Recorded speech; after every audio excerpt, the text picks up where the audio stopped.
Title: She Drained Our Son's College Fund and Disappeared. I never thought betrayal would come dressed in yoga pants and a travel bag, but that's exactly how it came for me.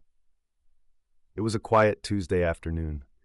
My son Noah was hunched over his math homework at the kitchen counter, his pencil tapping against the wood in that rhythmic, innocent way only kids can manage. I was half focused on some overdue invoices and sipping lukewarm coffee. The windows were open. A soft breeze played with the curtains. It should have been peaceful. It should have been forgettable. Instead, it became the moment everything cracked. A small ping drew my attention to the corner of my laptop screen.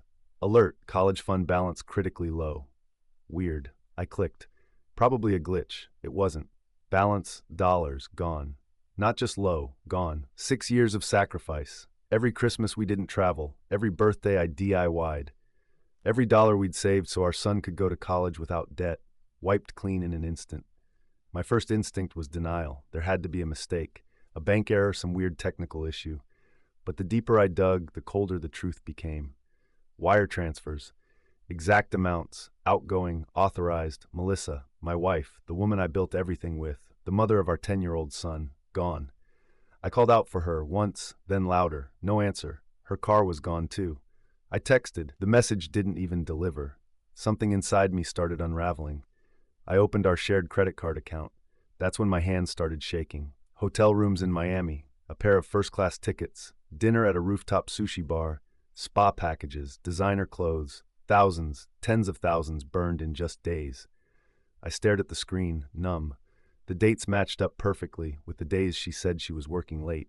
Meetings, she said. Team dinners. I had believed her. I didn't even want to track how far back the lies went. I couldn't breathe. Not because of the money, though God the money, but because of what it meant. She had planned this for weeks, maybe months.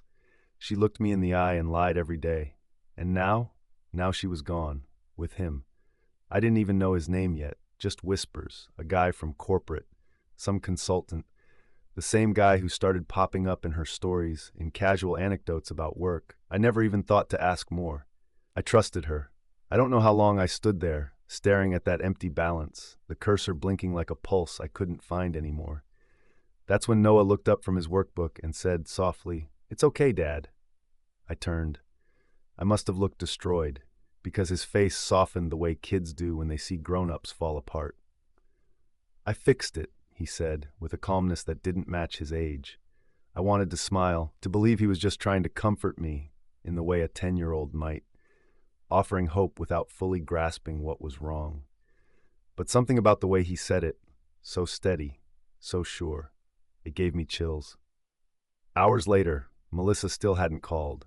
No text, not a word. Her Instagram was wiped, her email bounced. She didn't just leave, she erased herself. And still, my son said, "It's fine." I didn't know it then, but while I was breaking apart, Noah was already rebuilding. He wasn't just a smart kid, he was something else, something sharper. Some kids draw cartoons when they're angry, some punch pillows. Noah wrote Python scripts, Noah cracked password hashes for fun. Noah watched DEF CON talks on YouTube while other kids played Roblox. I thought it was a phase, a curiosity. It wasn't. Title: You won't believe what he did next. The morning after Melissa vanished with the money, the house felt hollow. Not empty. No, there was still coffee brewing in the machine and the hum of the fridge, but hollow, like a body that had lost its soul. The silence wasn't peaceful. It was the kind that echoed. And I, Daniel, stood there paralyzed with disbelief, watching the numbers in our son's college fund account flicker back to zero. She'd taken everything. Every dollar we saved over the past 6 years for Evan's future. Gone. I didn't notice Evan walking in until he was right next to me, crunching into an apple like it was any other Tuesday. He glanced at my face, then at the laptop screen. "She's not coming back, is she?" he asked, voice almost too steady for a 10-year-old. I couldn't even respond. I was still trying to swallow the lump in my throat. But then he did something I didn't expect. He smiled. Not in a smug or cruel way, but in a calm, deliberate way, like he knew something I didn't. "It's okay, Dad," he said, patting my shoulder. "I'm already working on it." My jaw clenched. I wanted to believe he was just trying to be strong, that he didn't understand the weight of what had happened. But deep down, something about the way he said it, so sure, so composed, made me uneasy. Later that night, after I called Melissa 5 more times to no avail and sat in the dark with a glass of whiskey I hadn't touched in 3 years, I passed Evan's room. I expected to find him asleep. He wasn't. He was hunched over his tablet, his face homework, he said quickly. I nodded slowly, though I didn't believe high. Over the next one afternoon, I walked into a what? You're 10. I know, he said. The next day, he asked me. I froze mid-coffee sip. Why are you asking? Just wondering. No, I said, you're not. But he didn't. A few days later, he cornered me in the kitchen. I need to show you something. I followed him to the living room. He booted up his tablet, and what I saw made my stomach. He'd traced the stolen money. Not just found it, but rerouted it, recovered it, and reinvested it. The college fund was back, and then some. Mutual funds, short-term bonds, even a little crypto, all distributed across different secure platforms under a newly created T. How did you even access her accounts? She wasn't careful, he said. Used the same password for everything. Damien, too. Damien, her boyfriend, the man she'd left us for. The man who'd whispered promises into her ear while helping her steal our son's future. Turns out Damien was a scam artist with a trail of fraud cases dating back years. Evan had built a case against him, documented every shady shell company, every fake investment firm, every traceable transaction. He'd packaged it all and sent it to the feds. What the hell are you doing, Evan? I asked. This is dangerous. This isn't a game. I'm not playing, he replied. I sat down, stunned. You're a child. I'm your son, he said. And someone had to do something. In that moment, I didn't know whether to be proud or terrified. 2 days later, Melissa called me from Miami, panicked, broke. Her voice cracked as she sobbed that all her accounts were frozen and Damien was gone. The police were after her. She begged for help. I didn't say a word. Evan stepped into the room, tablet in hand, and said quietly, "Put it on speaker." I did. "Jason, sweetheart, it's Mommy," she began. "You don't love me," he said coldly. "You chose him, and now you're reaping what you sowed." She cried harder. "Please, baby, I need your help." "You won't get it," he replied. "And don't worry, Damien won't be hurting anyone anymore." Then he ended the call. I stared at him, my chest tight. "What did you do?" He just smiled. "I fixed everything." The next few days were quiet. Melissa disappeared off the map. Damien? Well, he resurfaced, briefly. He called our house, furious, threatening everything from lawsuits to violence. Evan didn't flinch. He tracked Damien's burner phone, spoofed GPS signals, recorded every threat, and then sent everything to the authorities in an anonymous tip. By the time Damien showed up on our doorstep, red-faced and trembling with rage, police sirens were already on the way. Evan had been waiting. Damien didn't stand a chance. As the cops dragged him away, I looked at my son, the boy who'd dismantled 2 adult lives with the precision of a master chess player, and asked, "Do you even understand what you've done?" He looked at me, voice calm. "I protected us." And maybe he did. But as I lay awake that night, watching shadows dance across the walls, I couldn't help but wonder what it had cost him to do it, and what it might cost all of us in the future. Title: Dad, I Fixed It. The days after Brooke left felt like some kind of purgatory. There were moments I didn't recognize myself. My name's Ryan Mercer, and I used to believe that hard work and love were enough, that if you put family first, everything else would follow. But nothing prepares you for the day your wife of 15 years empties your child's college fund and runs off with her boyfriend. I thought losing the money was the worst part. I was wrong. It was the silence after. Brooke was gone. No note, no goodbye, just a blinking zero in our savings account, and Jason, our 10-year-old, sitting on the living room floor with his knees drawn up, watching cartoons like it was any other Tuesday. Except it wasn't. "Where's Mom?" I'd asked, keeping my voice from cracking. "She said she had to take care of something," he replied, not looking up. Then, as if reading my thoughts, he added with an eerie calm, "Don't worry, I already fixed it." At the time, I thought he was just trying to make me feel better. You know how kids are, trying to be strong when they think their parents are falling apart. But Jason wasn't just being brave. He wasn't trying to soothe me. He meant it. Over the next few days, Jason started acting different. He was always a quiet kid, more into building drones and tinkering with his Raspberry Pi than hanging out with friends. But now he was secretive, focused, always in the garage. always on his laptop, always plotting. One night I walked into the garage and stopped dead in my tracks. It looked like something out of an FBI sting operation. Whiteboards covered in scribbles and diagrams, red thread connecting photos, lines of code flickering across his laptop screen. At the center was a name, circled in red, Mason Trent, the boyfriend. "What the hell is all this?" I asked. Jason turned around slowly, not startled. "It's for school," he said flatly. "For school?" I laughed bitterly. "What kind of fourth-grade science fair is this?" He didn't answer, just stared at me with a look that didn't belong to a child. That night, I couldn't sleep. I lay in bed wondering if I should shut all of this down, take his tablet, erase the hard drives, tell him to just be a kid again. But what if he was onto something? What if this wasn't some phase, but an answer? 2 days later, Brooke called. It was 2:41 p.m. I was standing in the kitchen, sipping stale coffee, when her name lit up my screen. I almost didn't answer, but I did. "Ryan, thank God," she sobbed. "You have to help me." "Help you?" My voice was ice. "Why the hell would I help you?" "Mason's gone," she said, panic thick in her voice. "All the money, his accounts, my accounts, they're frozen. I don't know what's happening. I think someone set us up." I didn't respond, because suddenly I did know. I turned my head toward the living room, where Jason sat cross-legged on the floor, building what looked like a miniature antenna out of old RC car parts. "You should have thought about that before you drained our son's future," I said, "before you left him for a con man." "Please, Ryan." I didn't know what Mason was into. I thought he loved me. "You don't get to do that," I snapped. "You don't get to play the victim." And then Jason looked up. "Put her on speaker," he said quietly. "What?" "Speaker," he said again, with a calmness that sent a chill down my spine. I didn't know why, but I did it. "Brooke," I said, pressing the button, "you're on speaker. Jason's here." There was a pause on the other end, a sharp inhale. "Jason, baby, it's Mommy." He didn't flinch. "You don't get to call me that." "Sweetheart, I know I messed up, but—" "You didn't mess up," he interrupted. You chose. You chose him over us, and now you want help because he left you broke and scared. That's not love. That's pathetic." "Jason, please. I already helped you," he said coldly. "I made sure Mason can't hurt anyone ever again, and I made sure you're going down with him." And then the line went dead. I stared at my son. I didn't recognize him. "What did you do?" I whispered. Jason stood and walked toward me, his face unreadable. "I told you, Dad. I fixed everything." I followed him to the garage, where he pulled up his tablet and showed me. Code, bank transfers, emails, voice recordings. "Mason wasn't careful," he explained. "He used the same passwords for everything. Once I got into one account, I got into all of them. He'd been scamming people for years. Offshore laundering, fake companies.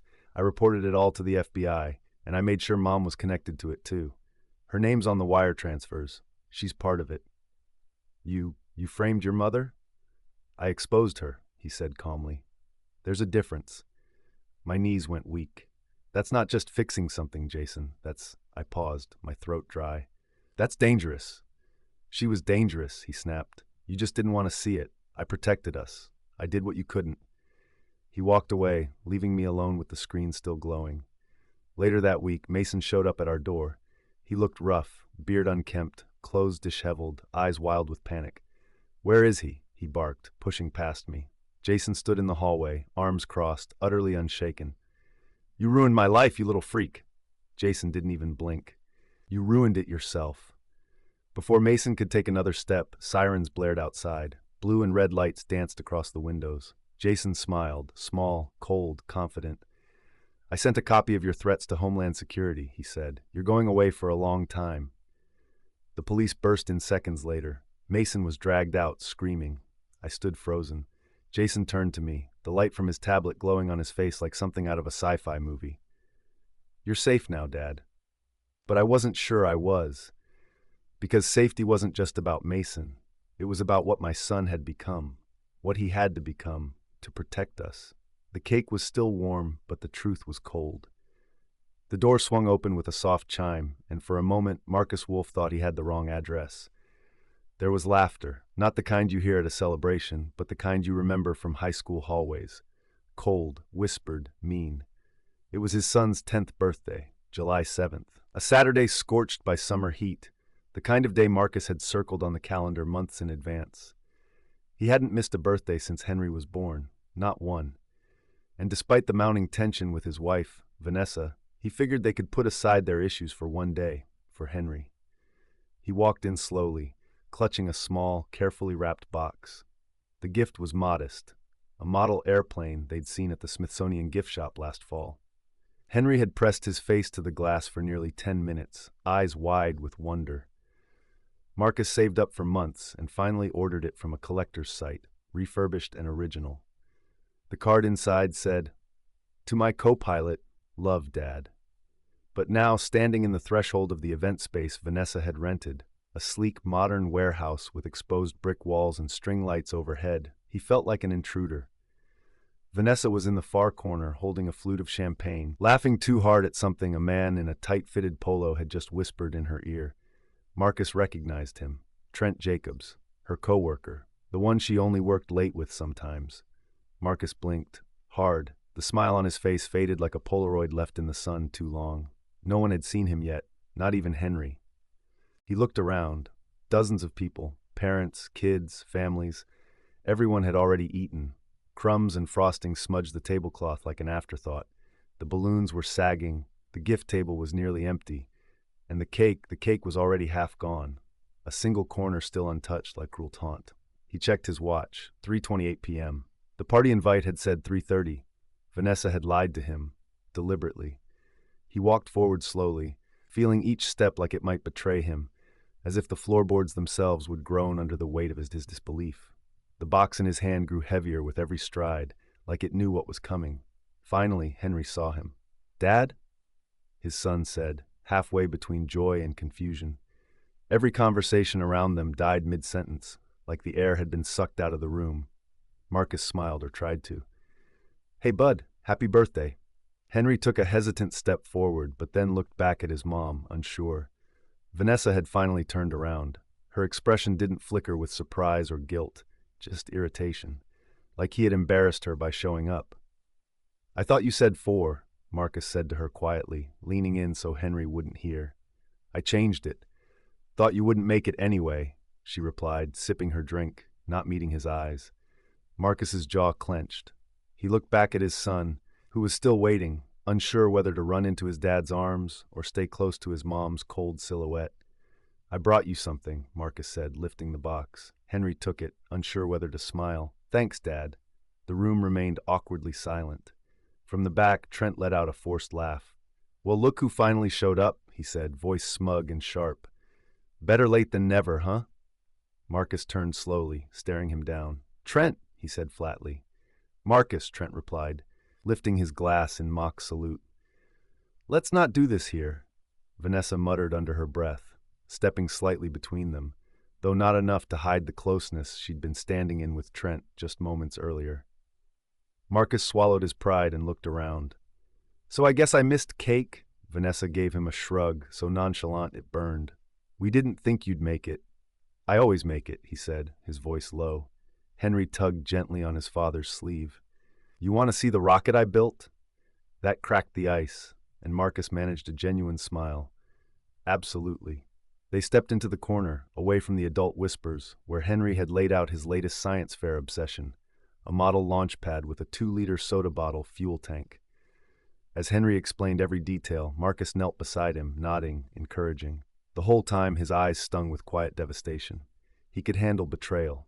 Adults lie, marriages fray, but alienation from his son that he could not stomach. "I love it," Marcus said, placing a hand on Henry's shoulder. "I'm so proud of you." Henry grinned, wide and innocent. "Thanks, Dad." It would have been a perfect moment, except for the snapping sound of a camera phone. Marcus looked up to see Trent smirking, phone still in hand. "Just making memories," he quipped. Marcus rose to his feet slowly. His heart was hammering. "Why are you even here?" he asked, his voice low and cold. Vanessa intervened again. "He's my guest." "He's our son's party," Marcus growled. "Not a Tinder date." Gasps and murmurs rose. The room shifted. Henry stepped back, uncomfortable. Marcus realized too late this wasn't the time to lose his cool, so instead he smiled bitterly. "You know what? Enjoy the party." He turned to Henry, kneeling one last time. "Your model's amazing, and I'm sorry I missed the cake." Henry looked heartbroken. "Dad." I'll call you tomorrow, Marcus said, forcing himself to stand. Happy birthday, champ. And with that, he walked out, slowly, with dignity. The sun hit his face as he stepped outside, but the warmth didn't reach his chest. He sat on the hood of his car, the gift wrapping still clutched in his hand like a piece of his heart had been left behind. He didn't cry, he didn't scream, he just sat, until his phone buzzed. A text from Henry, a photo of the model rocket. Caption, next time we build it together, just us. Marcus exhaled, part grief, part hope. Maybe all wasn't lost. But in that moment, all he could think about was the slice of untouched cake, and how it would have tasted so much better if they'd waited for him. Title, You Left, and Now You Want In. It had been weeks since the last storm passed, weeks since the sirens wailed outside our home, weeks since the police dragged a man in cuffs from our doorstep, and weeks since I saw that final look in my son's eyes, that look of quiet victory and unsettling calm. I had begun putting the pieces of our lives back together, or at least pretending to. The front window had been replaced. The couch wasn't covered in glass anymore. Most nights, I even managed to sleep for a few hours. There was a strange peace in the silence that followed chaos, but it never lasted long. That afternoon, I was flipping through the mail when the phone buzzed against the counter. Unknown number. I stared at it, pulse quickening. I didn't have to guess. I let it ring 4 times before answering, my voice sharp as cut glass. Hello? There was silence at first, then a sound, shaky, uneven breathing, like someone trying not to break. Daniel, the voice croaked. I closed my eyes. Madison, I said flatly. Why are you calling me? I didn't know who else to call, she whispered, and it sounded like the truth. The woman on the other end of the line was not the same woman who had once left me and our son without a second thought. Gone was the glamorous, self-assured Madison who had packed her bags and vanished with a man named Troy, draining our son's college fund like it meant nothing. This voice was broken, desperate. I just need a place to stay, just for a few days, please, she said. I felt something cold twist in my chest. A few days. That's what she wanted now, after vanishing into a fantasy life that blew up in her face. You want to come back? I asked, trying to keep the fury buried. I don't have anyone else. That's not my problem anymore. There was a long pause, filled with all the things she wasn't saying. Then came the words I'd been dreading, the ones that made my blood boil. What about Elijah? Doesn't he deserve to have his mother in his life? I nearly dropped the phone. Elijah, I repeated. You think you can use his name like some kind of key to unlock a door you slammed shut? Daniel, please. You walked out, Madison. You didn't trip. You didn't get lost. You chose this. You chose Troy. You chose money. You chose yourself. I made a mistake. No, I snapped. You made a choice. Don't try to soften it with words like mistake. That boy sat at our dinner table with an empty chair where his mom should have been for months. He watched me unravel. He watched me fail, and then he picked up the pieces you left and protected us in ways no 10-year-old ever should have to. I didn't know, she sobbed. I didn't know it would get this bad. My voice lowered, dead serious. You stole from your own child. I was lost. I was stupid. I thought Troy loved you? Yeah, well, guess what? He loved your access to cash. He loved the thrill, and when it was time to face the consequences, he vanished, didn't he? She said nothing. The police are building a case against me, she finally said. They think I was part of the scam. They're freezing my assets. I have nothing, Daniel. No place to go. I just need to see my son. I could hear Elijah walking through the hallway. He stopped outside the kitchen, listening quietly. You don't get to just show up and be mom again, I said, my voice trembling with restraint. You don't get to ask me to roll out a welcome mat when you burned the whole damn floor. I'm still his mother. You lost that title the day you wired $50,000 out of his college account and flew to Miami with a man you barely knew. Her sobs became louder. I didn't hang up, not yet. Elijah's different now, Madison. Smarter, quieter, colder. He saw everything, and he remembers it all. He's not the boy who used to draw you cards or sneak you snacks from the kitchen. I'm not asking you to forgive me, she said. I need help.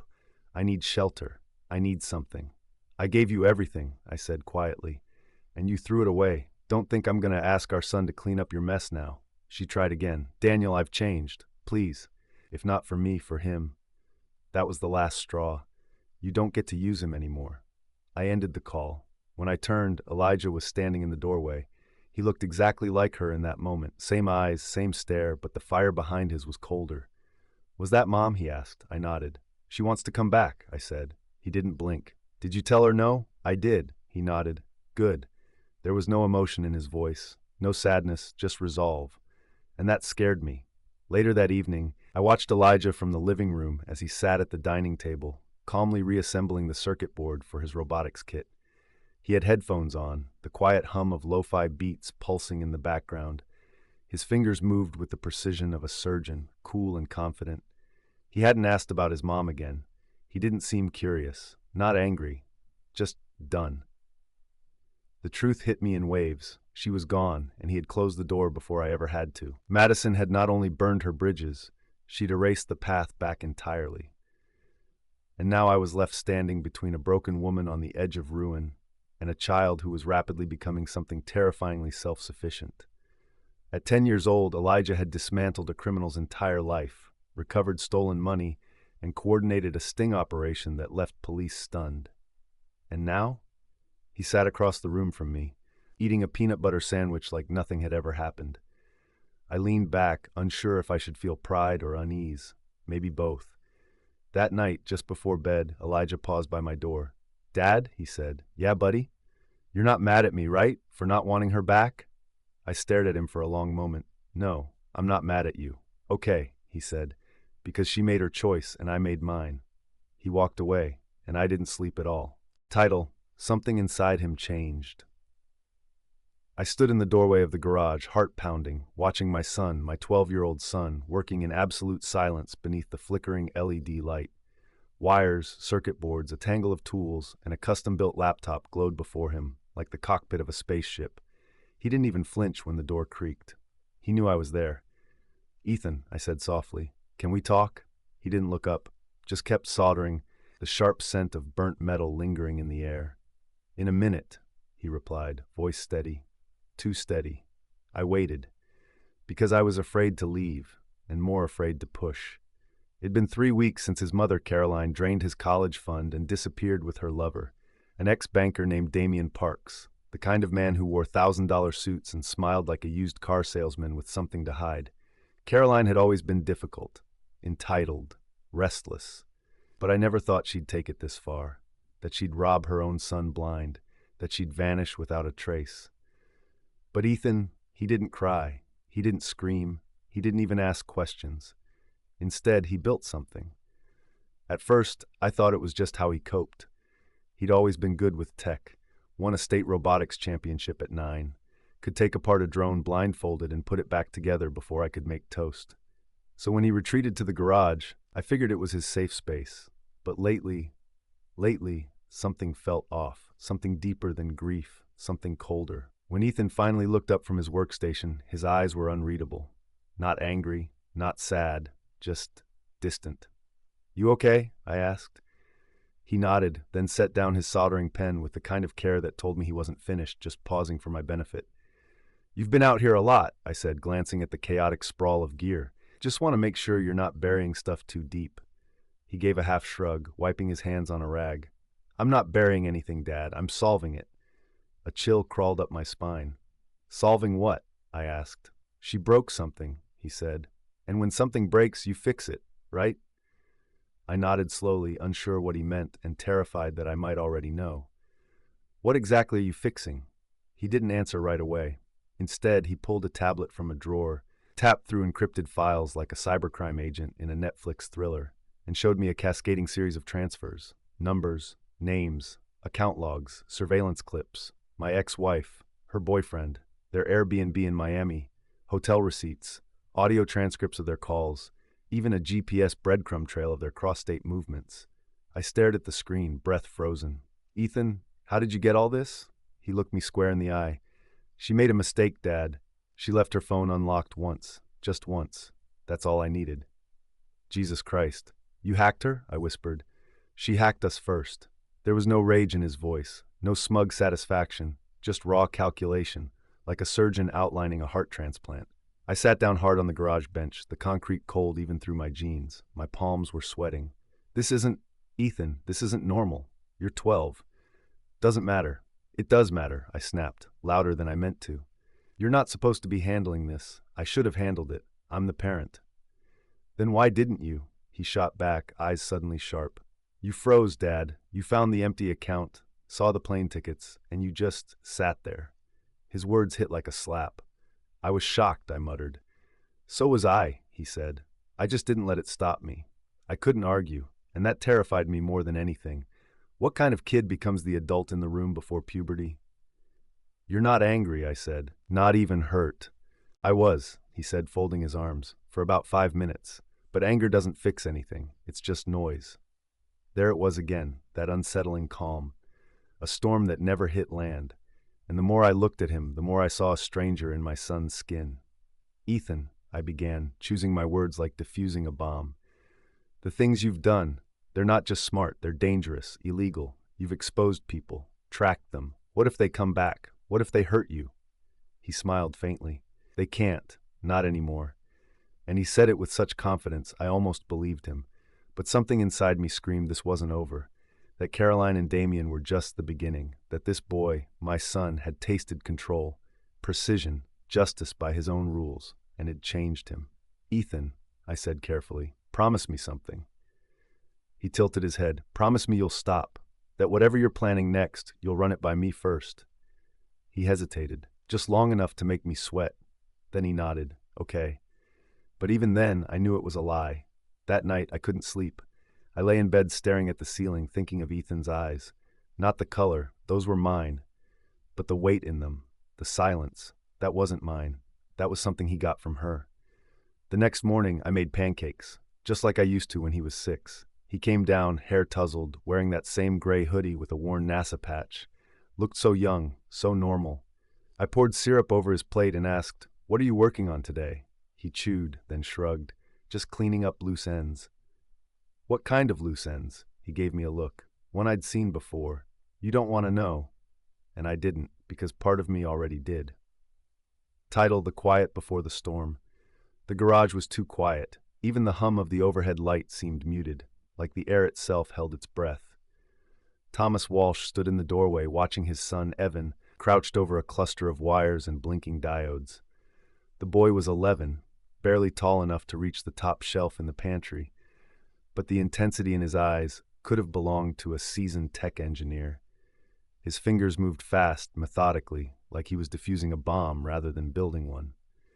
You're always working on something, Thomas said, his voice gentle, like he was afraid to spook the moment. You ever think about just not fixing things? Evan didn't look up. Something's always broken. Thomas leaned against the doorframe, arms crossed, his heart heavier than he wanted to admit. Yeah, he said after a pause, but not everything's your job to fix. For a long moment, Evan didn't answer. Then finally, he sat down the soldering iron and turned to face his father. If I don't, who will?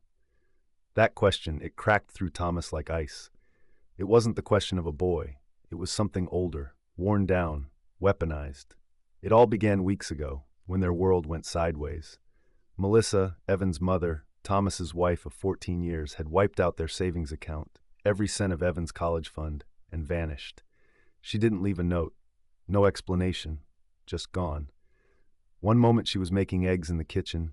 The next she was a ghost with a trail of credit card receipts and a new lover named Trent from Nevada. But this story isn't about her. This is about Evan. Thomas had tried to hold it together. He showed up for work, packed lunches, smiled like it didn't feel like his entire body was crumbling from the inside out. But Evan never crumbled, not once. In fact, he smiled, the kind of smile that shouldn't live on a child's face after his mother abandoned him. Don't worry, Dad, Evan had said that night. I'm taking care of it. Thomas thought it was a coping mechanism, a kid trying to be brave. But as the days passed, that smile never left. Neither did the gleam in his eyes. Now, standing in the quiet garage, Thomas saw it again, that glimmer. It terrified him. You've been different lately, he said carefully. I've been the same, Evan replied flatly. You just didn't notice before. Thomas swallowed the lump in his throat. What do you mean? Evan hesitated, then stood up and brushed off his jeans. I mean, you let her walk all over us. You cried. You froze. Someone had to do something. I didn't freeze. You didn't move either, Evan said, not unkindly, but not softly either. The words hit hard, too hard. Thomas looked around the garage. On the whiteboard, there were charts, financial graphs, wireframe maps of bank transactions, login credentials scribbled in tight, messy handwriting. It didn't look like a child's school project. It looked like the war room of a cyber vigilante. "What are you doing in here, Evan?" Evan sighed. "I already told you, fixing things." Thomas stepped forward, the weight in his chest heavier than ever. "Fixing what, exactly?" Evan opened a tablet and handed it to him. On the screen, a series of transfer records, accounts under Trent's name, offshore accounts, asset logs, every trace of the man who stole his mother away and the money meant for Evan's future. "You hacked him?" Thomas asked, his voice nearly breaking. "I didn't just hack him. I made sure every penny he touched was flagged for fraud, and I sent the evidence to the FBI under a dummy account. He'll be locked up by next week." Thomas's jaw clenched. "Evan, that's not normal." "Neither is stealing from your own son," Evan replied. "But you're a child. You shouldn't be thinking like this." "Why not?" Evan's voice rose, not in anger, but certainty. "Because it's uncomfortable? Because it makes you realize you didn't do anything?" "That's not fair." "No, it's the truth." The silence between them stretched like a taut wire. Thomas looked at his son, his brilliant, two-grown son, and felt his knees buckle under the weight of it all. This boy wasn't just hurt. He wasn't just angry. He was evolving into something calculated, something unshakable, and it scared the hell out of him. "You can't keep carrying this burden, Evan." Evan shook his head. "I'm not carrying it. I'm moving through it." Thomas crouched to his eye level. "But at what cost? Your childhood, your sense of right and wrong." "She crossed a line," Evan whispered, "and now I made sure she knows what that feels like." Thomas didn't know what to say. His son had done what he couldn't. He had fought back, protected what was left of their dignity. But in doing so, he had become something else, something colder. "Evan," he said gently, "I'm proud of how smart you are. I'm proud you wanted to protect us, but this isn't the answer." Evan looked away. "What if one day," Thomas continued, "you stop being able to tell the difference between fixing things and breaking them?" Evan's lips trembled, but just for a second. "Then you better hope you taught me well enough." The next morning, Thomas found Evan back in the garage, tinkering with a drone. Not for revenge, not for justice, just to tinker. It should have brought him peace, but instead, it brought a question he didn't want to face. What happens to a child when they take on the world before they're ready? And what happens if they win?